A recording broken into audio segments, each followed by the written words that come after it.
Good morning, everyone. Today is Thursday, December the 3rd, 2020. It is the 8:30 a.m. The Board of Supervisors of the County of Del Norte and the governing body of all other special assessment and taxing districts for which said board so acts is now meeting in special session. So at this time, we're going to take a moment of reflection.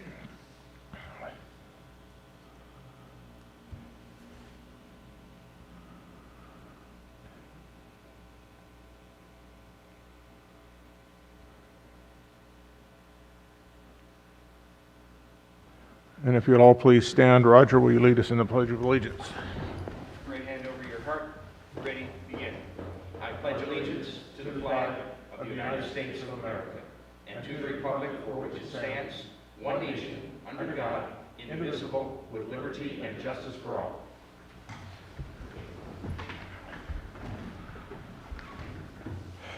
Okay, at this time we are going to adjourn as the Board of Supervisors and reconvene as the Board of Equalization and conduct a public hearing for change of assessment, Hanson South, APN 110-020-021 RY 1819. Who's going to start us off?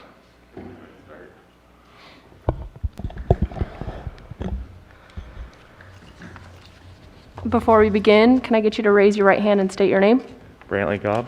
Do you swear or affirm that the testimony you're about to give in this matter now pending before this board will be the truth, the whole truth, and nothing but the truth, so help you God? I do. Thank you. All right, good morning. I'm Brantley Cobb, Assistant Assessor here in Del Norte. Does anyone need a packet of my handout? Did everyone get an email?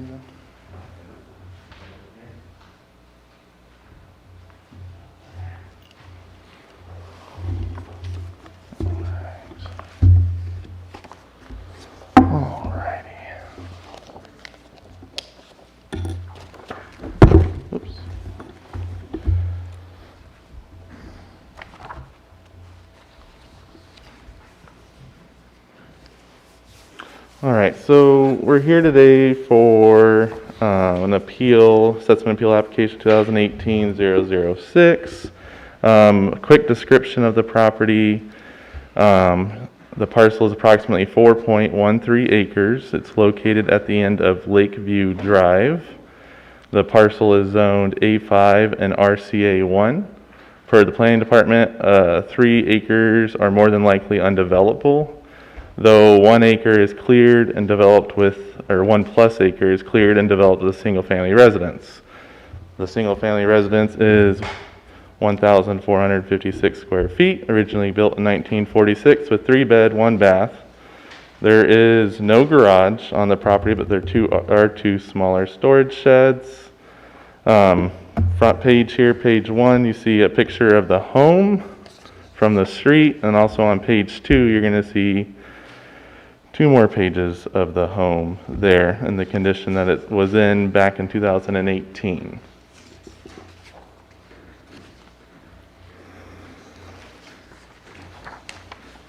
On page 3 is just our assessor's parcel map. I highlighted on there where the parcel is located. So it's all the way at the end of Lakeview Drive, fairly close, to almost bordering the lake. There's a parcel on the other side of it there, but it's all the way at the end, right before the boat ramp or dock there.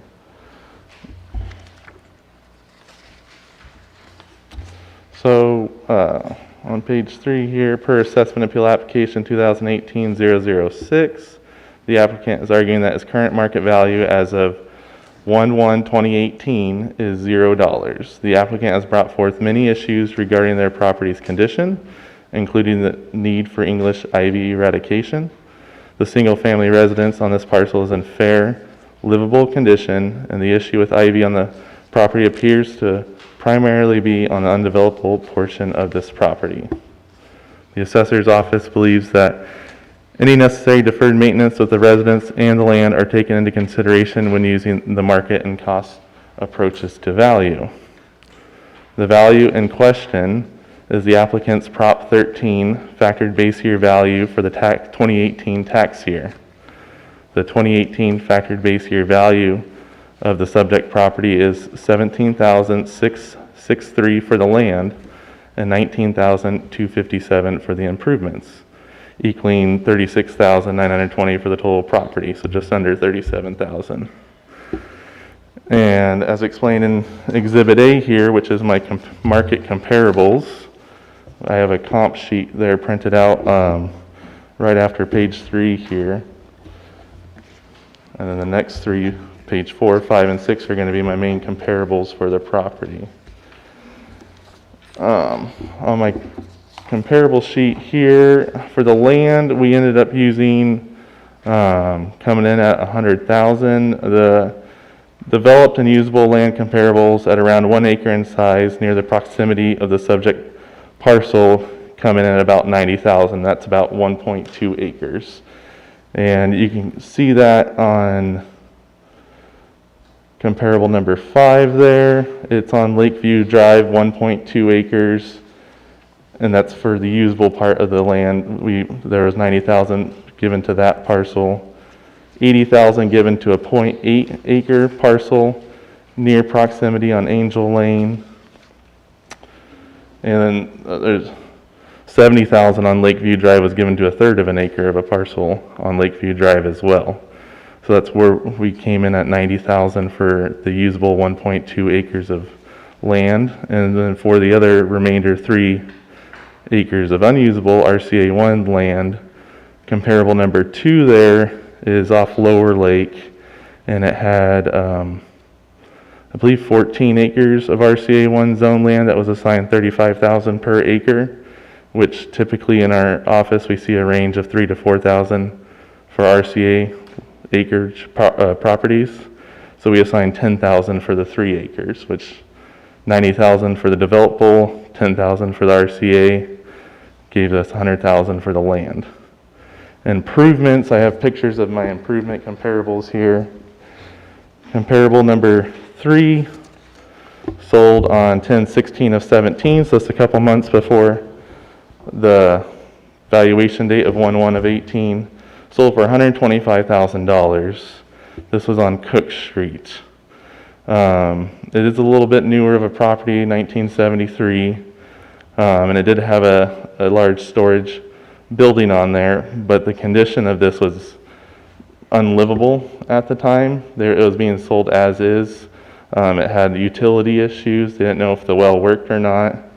The land size on this one was smaller than the usable land for our subject of 0.84 acres, and the condition was in worse condition, not being livable. So that one came in at $125,000 for the sale price on that. $55,000 was allocated to the improvements. Comparable number 4 was sold in earlier of 17. It was on Lakeview Drive, so same street. Sold for $130,000. So this one is a little bit newer property, 1959, but it is about 300 square feet smaller. But it does have a newer design or build type, and it does have a garage. It's a much smaller parcel, being about a little over a third of an acre, and that sold for $130,000, and $60,000 was assigned to the improvements. But the condition of these improvements very similar to the subject property, very outdated on the inside, but livable, fair condition, just outdated, original to its time. And this lot,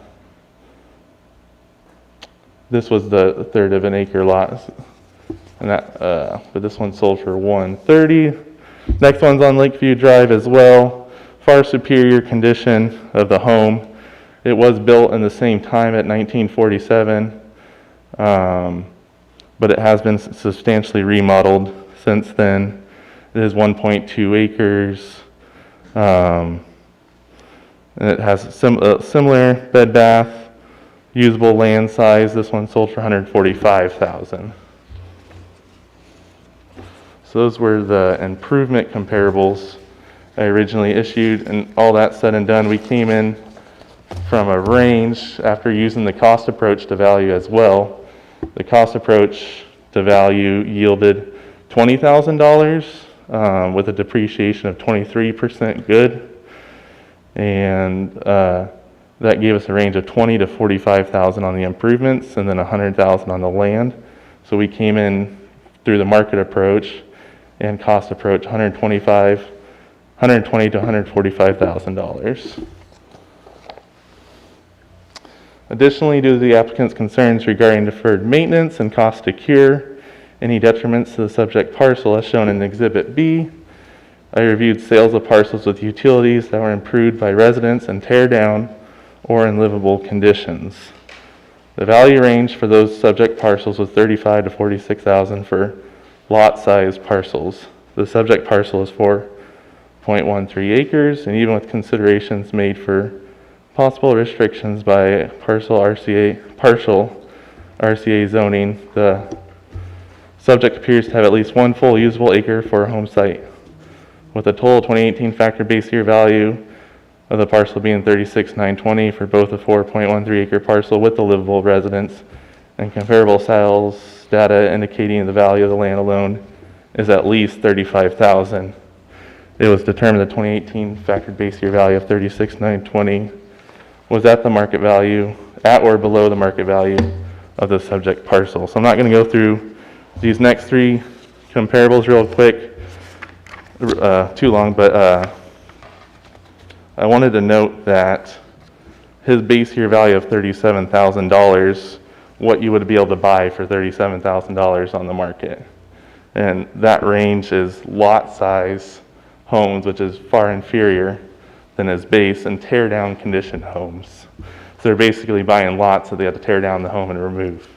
So those are these three next pages there.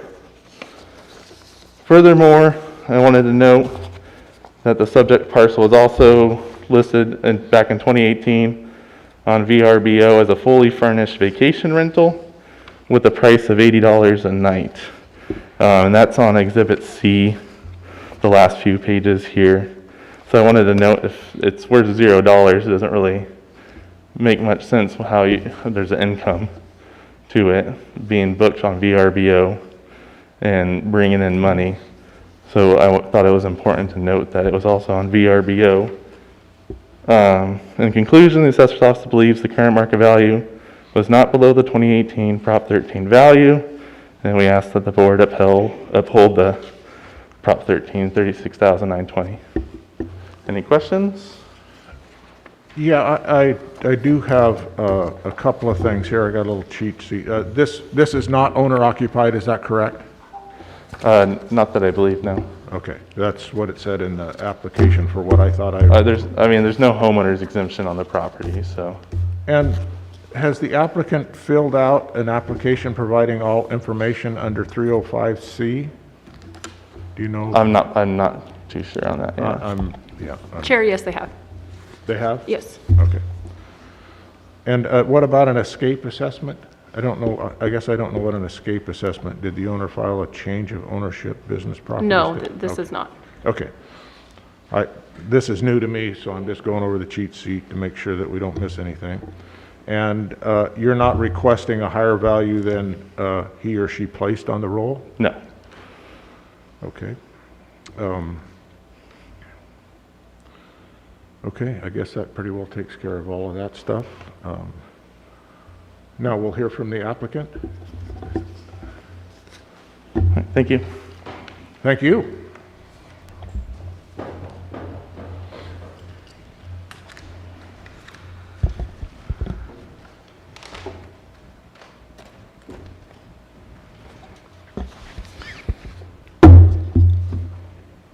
Kylie, you want to swear him in?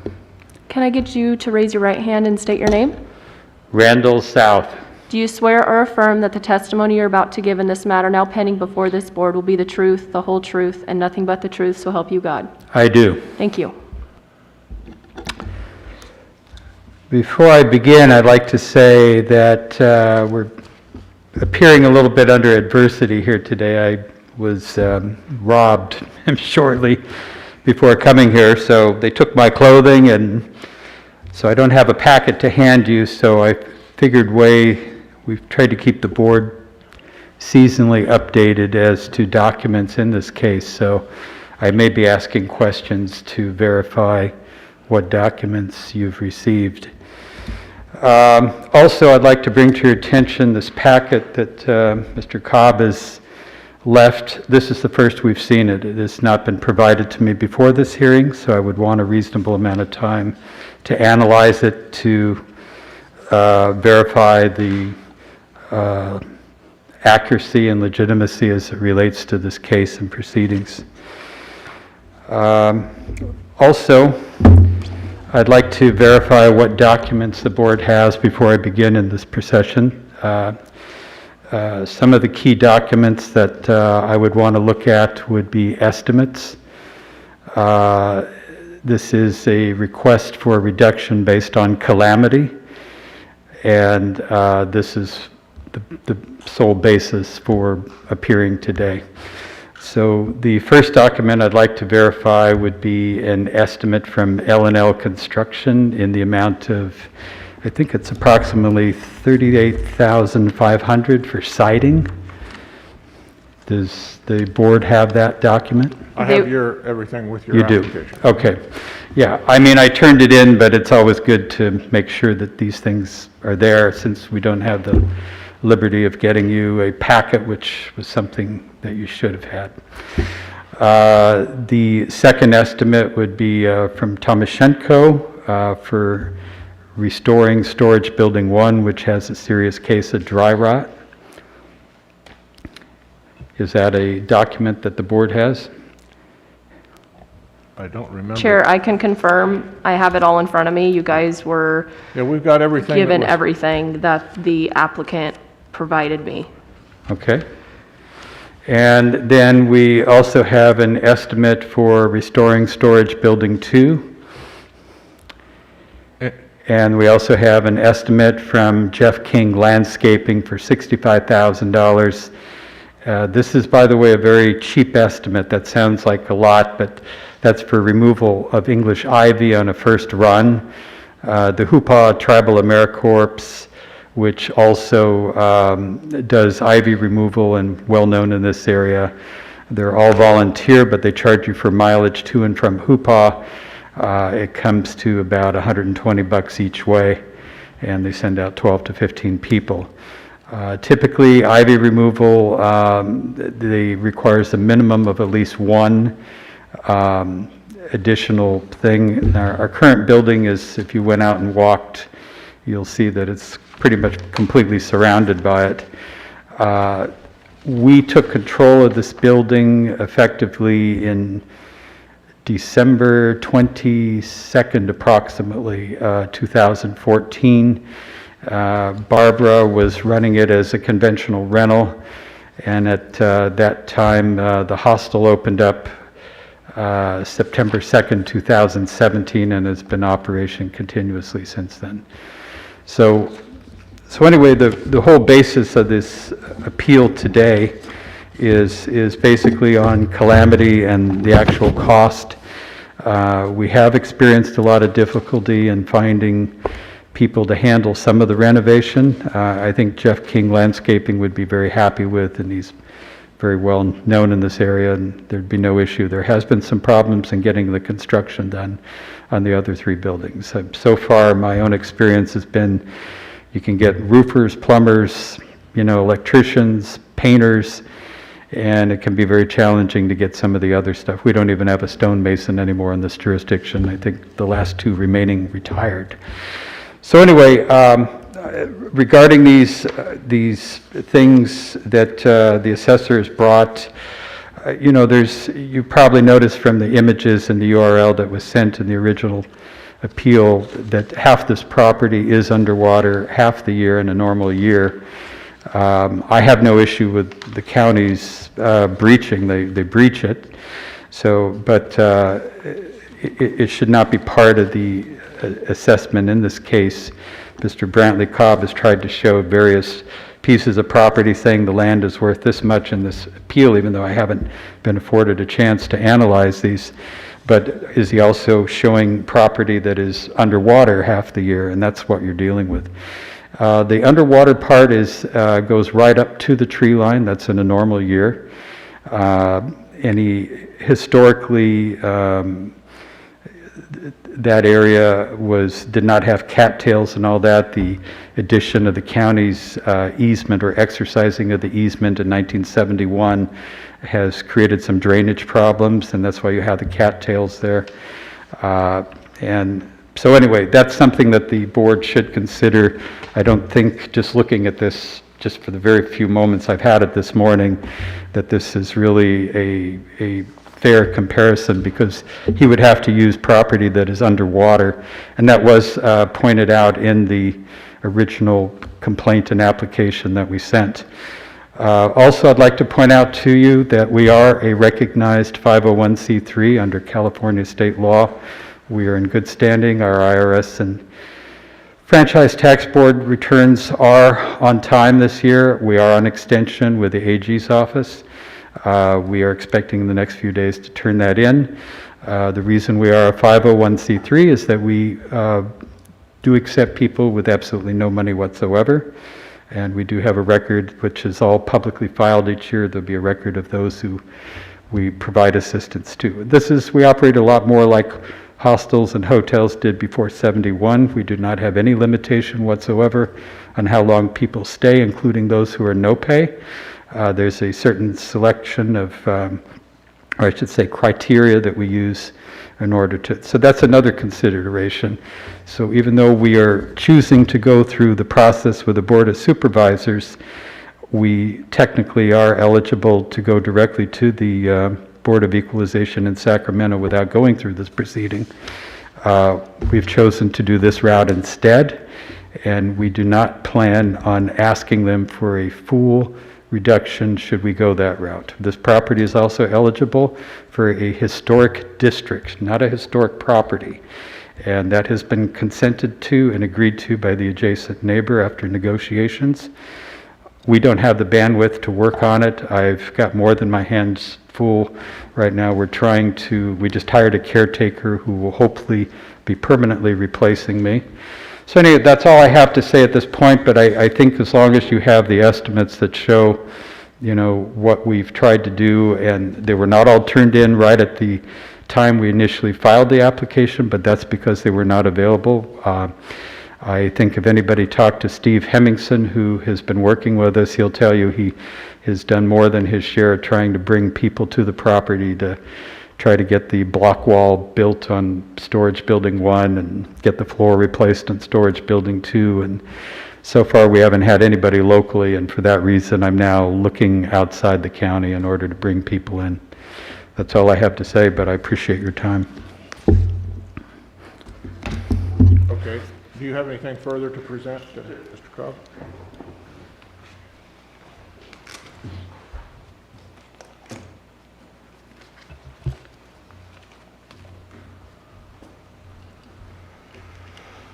And just to speak on a couple things Mr. South brought up, the cost to cure the property on the improvements, not really reflective of his Prop 13 base year value, so that's cost of current market value.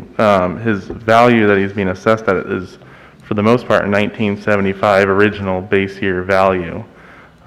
His land's original 1975 base year value when Prop 13 was enacted, and his improvements largely are 1975 base minus, I think, a $2,000 addition in 1991. So those base year values are not market value, so to deduct current cost from that is not appropriate, so I wanted to bring that up. Also, in regards to Mr. South not being provided our packet beforehand, that's our argument for the appeal. It's nowhere do we need to provide that beforehand. We provided that to you today as well, so it's not something that needs to be provided beforehand. In regards to any exemptions, we have provided Mr. South's information about exemptions, but there's been nothing filed at this time. And the ivy removal, from our standpoint, appears to be on the RCA land that, when we value the property in my approach, is valued as RCA unbuildable, land. So just wanted to bring those points forward. Great. Thank you. Thank you. Mr. South, do you have anything else to add?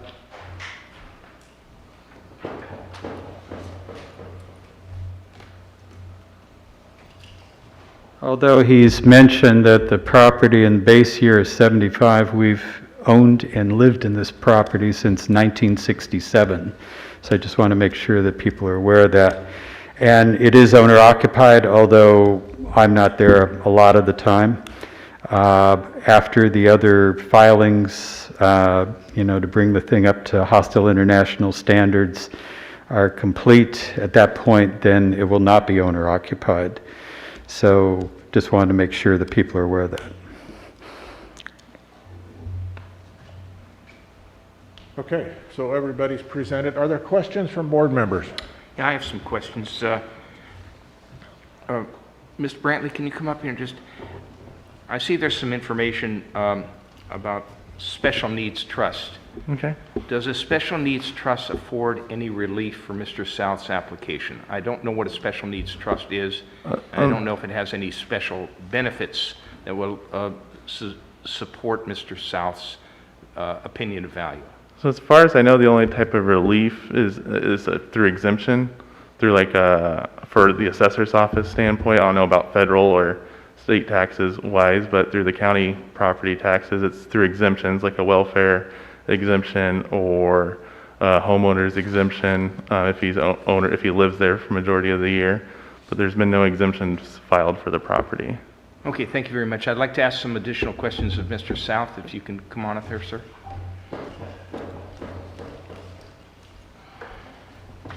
Mr. South, you have indicated that you see the value of your land as $0 and the value of your improvements as $0. Is that correct on this application? That is correct. English ivy, once it's on the property, if it's not removed, it will pretty much cover everything. I understand that, but have you not taken income during this period of the assessment appeal where people were coming in and using green funds, money funds, to rent during this property? That would kind of negate your argument that the property is valueless. When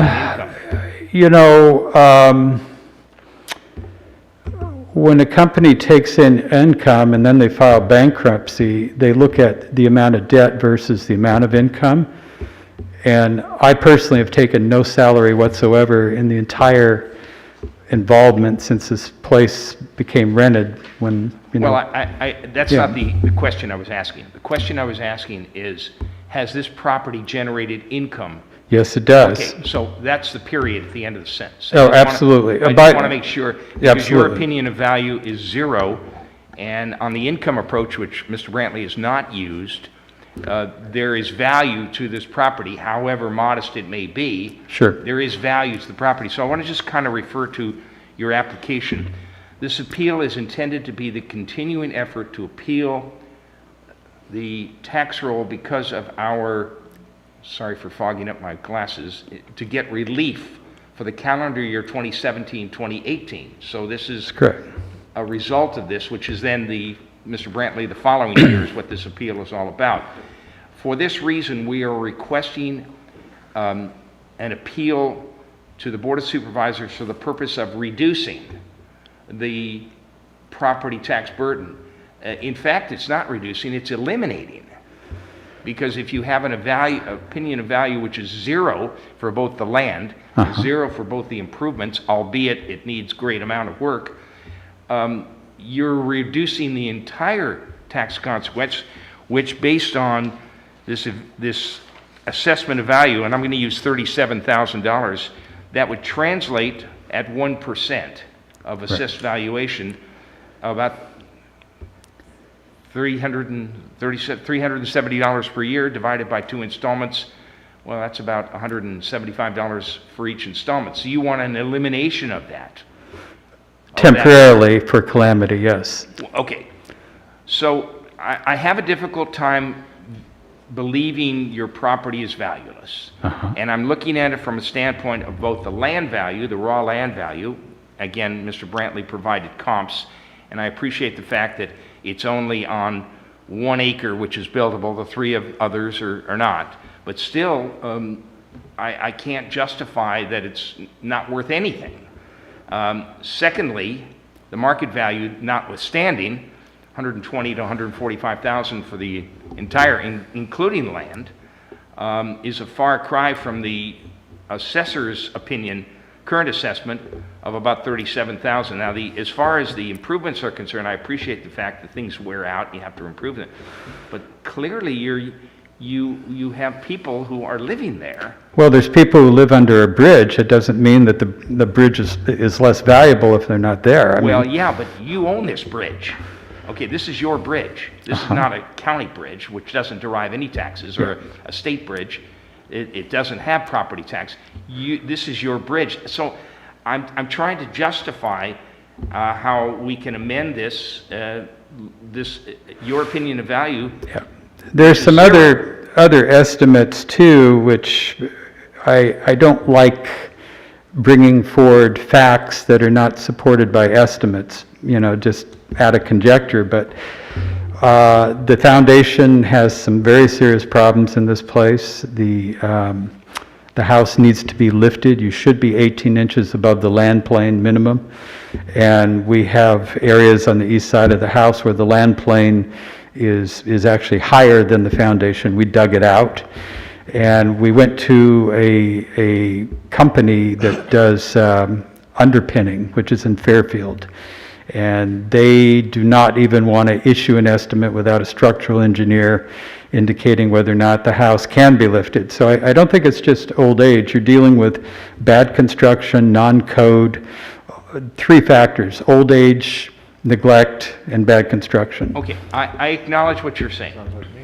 But from the standpoint, and I'll just make my comment to you, to state in your application that the land is valueless, and that's what you're doing, and the improvements, albeit with a litany of all kinds of things that you need to do, has no value to it, defies my own personal credibility. Well, this is being filed strictly under calamity, and which is a temporary reduction, and we've been more than diligent in trying to bring the stuff up to code and all that, but this is basically filed solely for calamity, for a temporary reduction. Have you thought about selling this property, putting it on the market? We have tried. It was multiple realtors have listed it, tried to sell it. I can honestly say that the efforts that were put forth were necessarily what we would have liked to see. Part of that had to do with the fact that the granddaughter of a well-known realtor and also a notorious drug dealer was living in the house at the time we took control of it. It's been represented by both Northwoods Realty and, all property is sellable, including junk and worthless land. I have a friend who owns a piece of a volcanic thing in Hawaii, but this property was listed twice.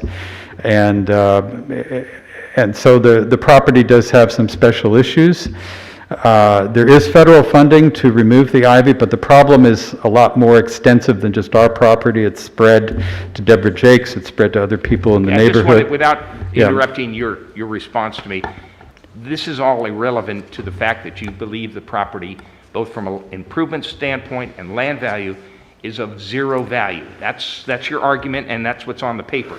The costs that we have been... Mr. South, I would respectfully disagree Okay. with that based on what I see around me with regard to the comps, albeit they're nothing exactly. So I would have to say that I don't see the evidence to declare your property value. Well, these comps are not underwater, and they don't have, over $65,000 in English ivy removal, so I would disagree.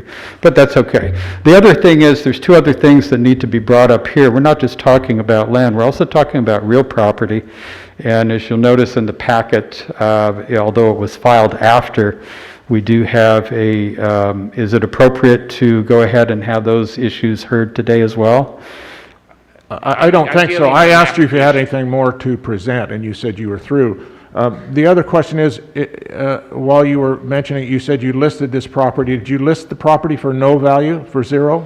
You listed it, what did you list the property for? The Realtor, my memory seems to recall, I think the lowest property value at one point she listed it for was 275, and you know, that was my recollection of it. And you keep mentioning the fact that you are doing this under a calamity. You've requested. We are requesting calamity assistance, that is correct. That's not what this application says, that what I see on it. That's a special designation for fire or earthquake or something. But not English ivy? Not that I'm aware of, especially on a piece of property that they're not even, that's in the RCA, is that correct?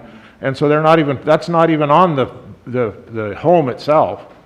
No, the English ivy has completely surrounded us. We've been trying to do remedial efforts, but no, that's English ivy is very invasive, and we are surrounded on 3 sides by it. Okay. So that's a big part of it, and none of these comps are underwater. So no offense here, but I did want to talk also about the real property and the penalty and assessment, because that was filed with this appeal You've as already well. you've already given your evidence. We are only asking you questions at this point. So I've asked you if you had any further evidence to give us, which you haven't given us any evidence. It's all been anecdotal and by mouth. So we haven't got any information from you on paper that says that the value of this is worth 0. I don't see anything. You don't see the estimates from L&L Construction? I see all the estimates, but if you're listing a property for $200,000 and you've got $100,000 worth of repairs to do to it. No, we have more than 100,000. But you listed this before that. You listed this property before you That did is the correct. repairs for $200,000 or whatever the number was that you said. Right. Now, if you do the repairs, that would make the value of the home $260,000 or $70,000. So I'm just saying, you got a base value, you're going all over the place, you're jumping up and down. Those and you've that- not gotten to 0. To me, Yeah. you have not gotten to 0, or even anywhere close to 0. I think the assessor's office has really given you the benefit of the doubt in the assessment they have given you. Okay. That's my determination. But Okay. you're only here to answer questions. You're not here to provide any more evidence, because I already asked you if you wanted to provide. Well, people make Do you have any mistakes. questions of Mr. Sal? Yeah, Bob, do you have any questions of Mr. Sal? Okay. Yeah, people make mistakes, and, I forgot to mention also that we do have, besides the real property, we also have personal property, which is part of this appeal. And we were assessed over $6,000 in personal property, which is, personal property is something that is assessed to rentals. And that includes pretty much all rental property, is my understanding. So that should be considered in this appeal too. Now, we did have a proposed escapement reduction on that, but it was only proposed. It wasn't approved. We never got a refund. We asked for a refund.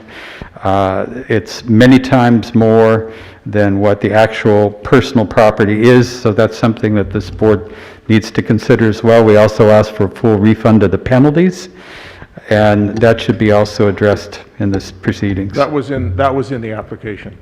Bob, do you have some questions? Yes. I'm a little concerned about the difference between the $36,920, which is this is assessed at by the assessor, and yet you want to sell it for $270,000. Somewhere you got that figure. It wasn't sold for $275. This is what the realtors told us. Wait a minute. You said you had it for sale at that price, right? This is what the realtor said, yes, correct. So the realtor must be very mistaken if it's only worth 0, according to you, but they think it's worth $270,000. Is that correct? This is I don't know if they were fully aware of all the conditions, that was wrong with it. I don't know. I can't, my involvement with the property at that time was not, I was not as attuned to the condition and cost of renovation, repair, restoration, and mediation. somehow this $37,000 to me, seems way too low. I would think it should be assessed at somewhere around 125, where we saw some of these other properties that were tear down, absolute tear down, and you want 270 some odd. This is close to a tear down also, even though it's people living in it. It's not that far from But it. you want $270,000 for a tear down. I don't want, it's not that I want, we didn't get it, and I think that's a fair assessment. It wasn't But there. you didn't put it for a lower price. This was owned by an estate, and what I can do is limited by the factors of other people involved in it. So that was at the time that occurred. Is it still owned by an estate? It is now owned by a trust, however, the hostel and the rental stuff is not. The hostel and the rental stuff is owned by a nonprofit. And so there's been a metamorphosis and many changes in both ownership and operation since the passage of the former owner. Any other questions for Mr. South? Thank you, Mr. South. Joel, do we have any other process that we need to? There's a couple of things that I would like to try to put on the record. Okay. Just to clarify something that was said earlier. Was there ever an exchange of information between the parties? Between what? Between you and the assessor? Well, yeah, I mean, there has been some exchange, but we didn't get this packet of stuff that he brought me this morning, no. Did you serve your information on the assessor? Absolutely. When did that happen? There's been various pieces of information that have been supplied to the assessor, both shortly before filing this, and also as new construction estimates came available, they were seasonally updated and provided to the assessor. So I'd have to look and go through the actual dates, but there's been an exchange of information continuously since the filing of this. This hearing was filed 2 years ago, and some of the information that was supplied to the assessor since then was not available then. So we've been seasonally updating them and keeping them well informed of it. And regarding this proposed escapement to reduce it for real property, it's only a proposal, it was never approved. Can we hear from the assessor?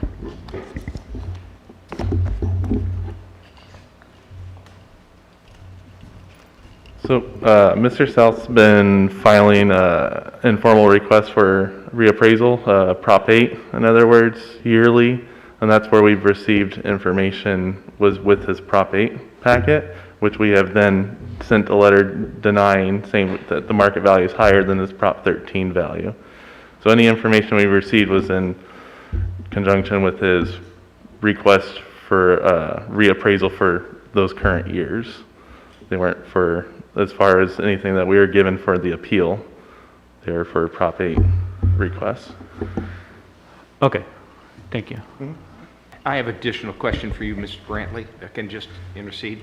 Yep. So you're saying the current assessment, the current roll, and I want to get the number right, is $17,663 for the land and $19,257 for the property, which totals what, $36,912? Is that what the number 20, is? yeah. And again, that's the Prop 13. That's not our opinion of value. It's the Is it protected. 36,912? What's that? Is it 36,912? I think it's 36,920. 920. Yeah.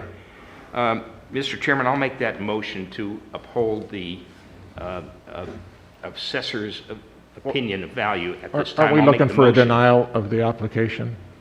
Is that what we're looking for, or I'm sorry. are we looking to deny if he's going this route, rather than upholding what the assessor says, are we denying the application? Is that what the motion should be? What is the assessor asking for? The assessor's asking we uphold the Prop 13 base year value. 36,920. Yep. Okay, yes, meaning what, Joel? Yes to make the motion, Yes to uphold that, or upholding. yes to deny the application? Yes to upholding, if that's the Okay, request I will make of the that motion assessor. and ask for a second to uphold the opinion of value by the assessor of $36,920, which is separated 17,663 land, 19,257 improvements, total $36,920. Is there a second? I'll second that, Mr. Chairman. Thank you. Do I need any further public comment, or we're done at this point? We don't need public comment. Right. There is the issue of submitting findings. So after the board votes, the board can either direct the assessor to submit findings for the board to approve that will have not just the outcome, but some of the reasons. Sure. And the board can approve that like in maybe January. Okay, great. Would you poll the vote, please, Kylie? Supervisor Howard? Yes. Supervisor Berkowitz? Yes, Supervisor Gitlin? Yes. Chair Hemmingson? Yes. And would you please prepare those findings for us so that we can do that our next meeting, or next sometime meeting in January? Okay, so what do I have to do now?